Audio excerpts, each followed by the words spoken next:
Ça fait quoi d'hypnotiser par téléphone? L'hypnose par téléphone. Bonjour à toutes et à tous, ici David Vigneron. Je suis ravi de vous accueillir pour ce podcast. Je suis infirmier diplômé d'État, formateur en hypnose clinique et aussi en thérapie brève, notamment en EFT.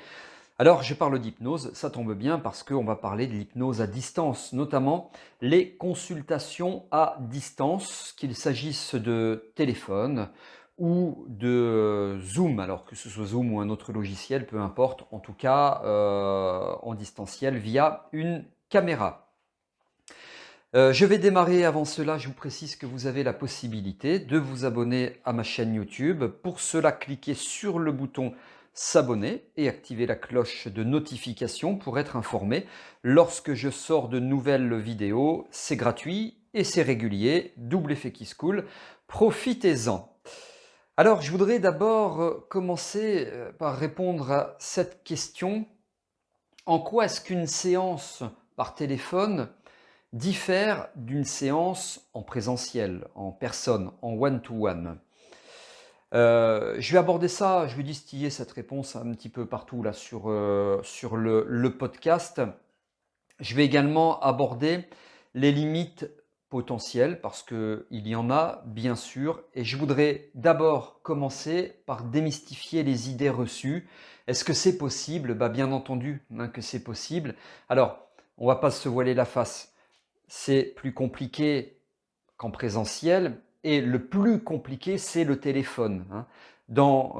Pour moi, la facilité, ce qui est beaucoup plus facile quand on propose de l'hypnose, c'est le présentiel.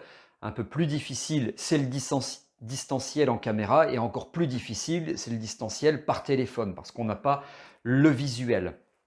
Donc ça rend les choses un petit peu difficiles. Mais c'est possible. Je suis passé à M6 il y a quelque temps de cela. Peut-être que vous avez vu l'émission et j'ai dû hypnotiser un journaliste, le manipulant par téléphone, exclusivement par téléphone, pour qu'il monte dans une voiture calligraphiée M6. L'idée était de reproduire ce qui aurait pu se passer avec une jeune fille qui a disparu et qui peut-être se serait fait enlever par un hypnothérapeute et qui aurait abusé de ses techniques. Et donc, les journalistes de la chaîne et Julien Courbet, puisque je suis intervenu dans une de ses émissions, eh bien, ils ont voulu que je reproduise ce qui, peut-être, aurait pu se passer avec cette jeune fille. Donc, c'est que du téléphone. Alors, c'est que du téléphone à l'instant T, c'est-à-dire au moment où je lui demande de monter dans une voiture blanche calligraphiée M6. Mais avant, il y a eu de la préparation. Ça n'a jamais été caché. D'ailleurs, on le voit dans le reportage. Si vous l'avez vu, vous l'avez vous-même constaté. Il y a un temps de préparation avant et notamment une induction hypnotique en présentiel avec un ancrage. L'ancrage consistant à dire quand votre téléphone sonne et que vous entendez ma voix et que je dis montez dans une voiture blanche calligraphiée M6, je vous attends, vous montez dedans sans réfléchir, comme robotisé, etc.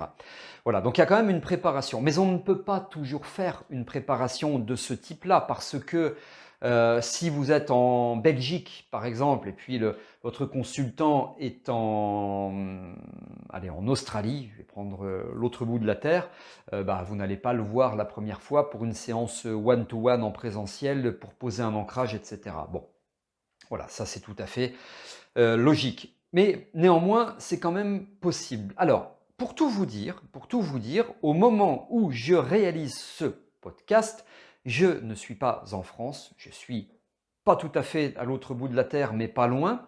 Je suis à Madagascar et j'ai réalisé aujourd'hui, parce que là il est à peu près 20 heures et il fait déjà bien nuit, j'ai réalisé 2 séances à distance.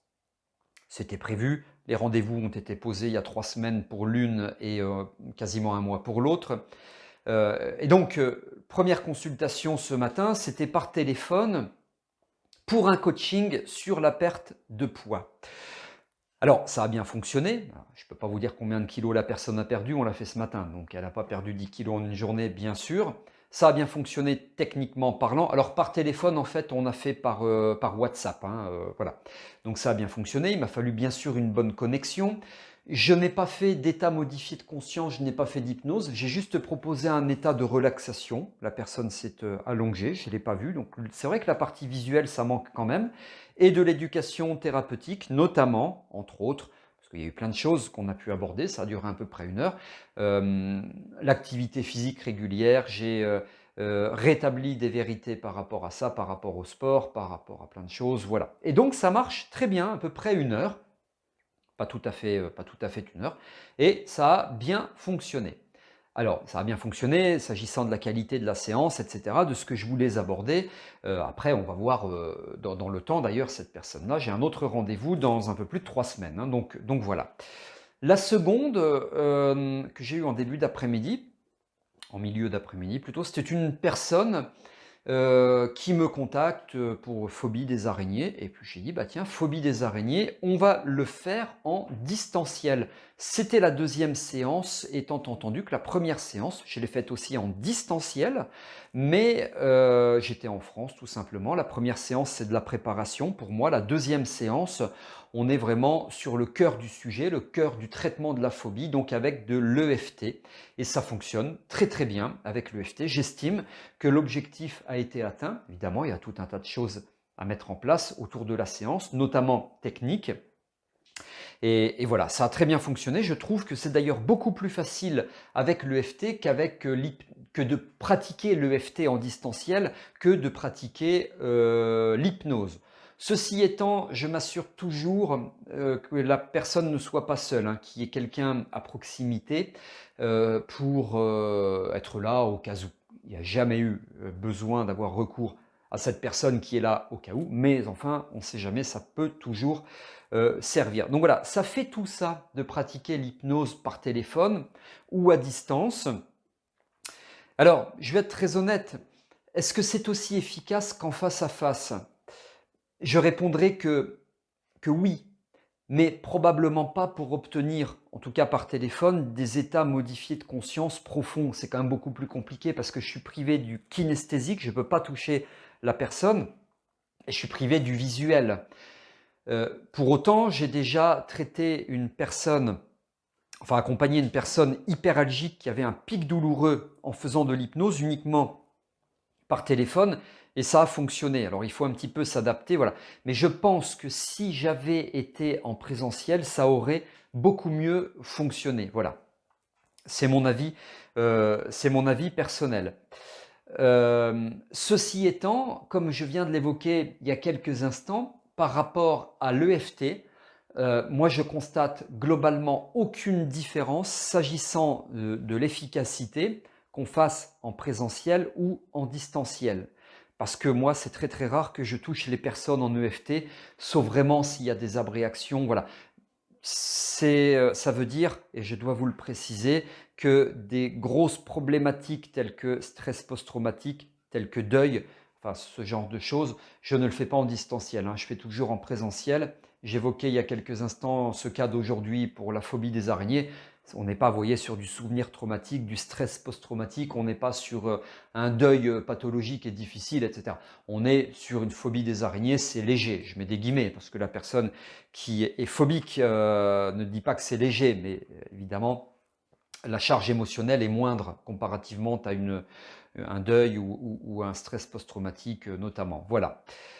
Moi, je vous encourage à proposer à vos consultants des séances par téléphone, des séances en visio.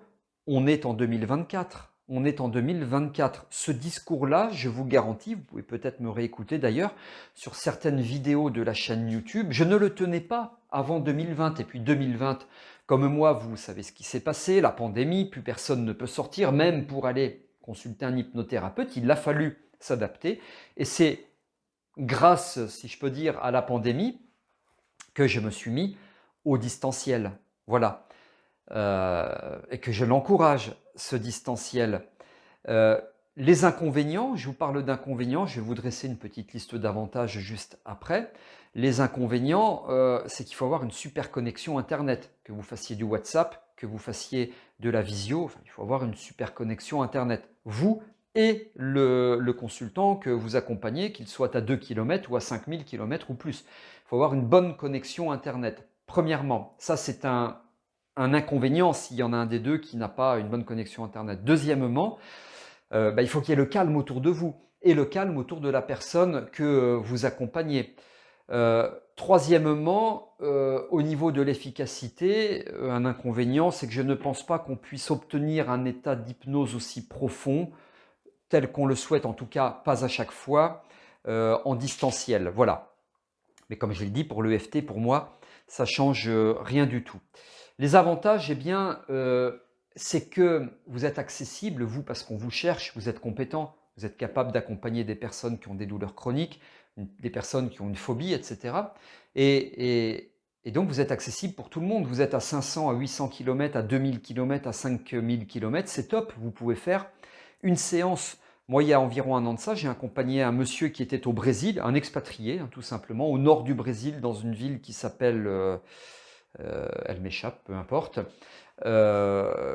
et qui voilà, a voulu consulter un Français, quelqu'un qui parlait français comme lui, puisqu'il est français expatrié. Et voilà, et on a fait tout en distanciel, c'était top. Et puis moi, là, étant actuellement à Madagascar, alors c'est un petit peu l'inverse. J'ai accompagné un Français qui est en France, mais lui ne savait pas que j'étais à Madagascar. Enfin, je lui ai dit, hein, mais en tout cas, de base, il n'avait pas l'information. Vous voyez, ça n'a strictement rien changé. Donc, vous êtes accessible pour tout le monde et tout le monde est accessible à vous. Donc, si on raisonne un petit peu au niveau du chiffre d'affaires, eh bien, c'est très bien. C'est ça de pratiquer par téléphone. C'est ça de pratiquer en distanciel.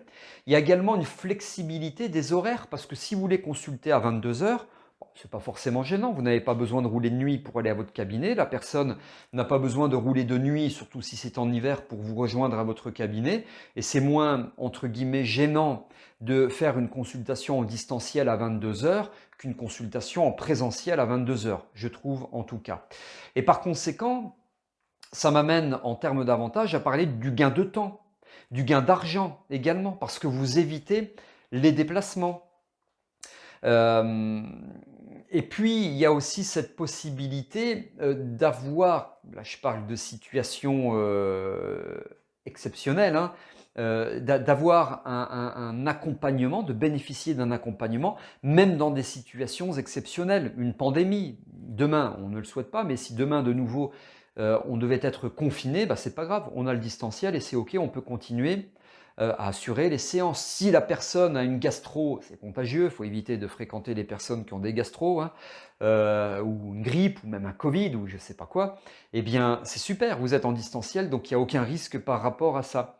Donc même dans des situations exceptionnelles, eh bien vous pouvez toujours assurer vos séances, et moi je trouve que c'est très bien le distanciel, il faut être éduqué au niveau de la technique, parce qu'il ne faut pas faire n'importe quoi. Il faut avoir l'habitude, bien sûr, être un minimum expérimenté pour ces prises en charge en distanciel. Ça veut dire qu'il faut être aussi expérimenté sur la technique en elle-même, que ce soit le MDR, le FT, l'hypnose ou autre. Mais ça se fait, j'en suis la preuve vivante. Je suis David Vigneron et je suis à Madagascar en ce moment. Voilà.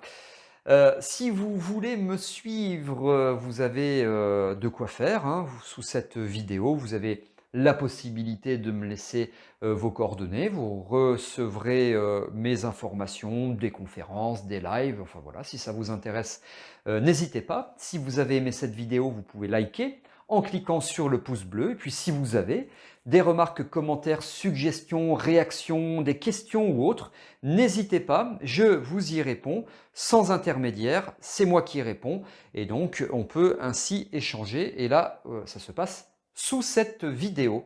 Merci pour votre attention, j'espère vous avoir un petit peu ouvert l'esprit s'agissant de ces accompagnements par téléphone ou en visio et on se retrouve dans de prochaines vidéos. À très bientôt.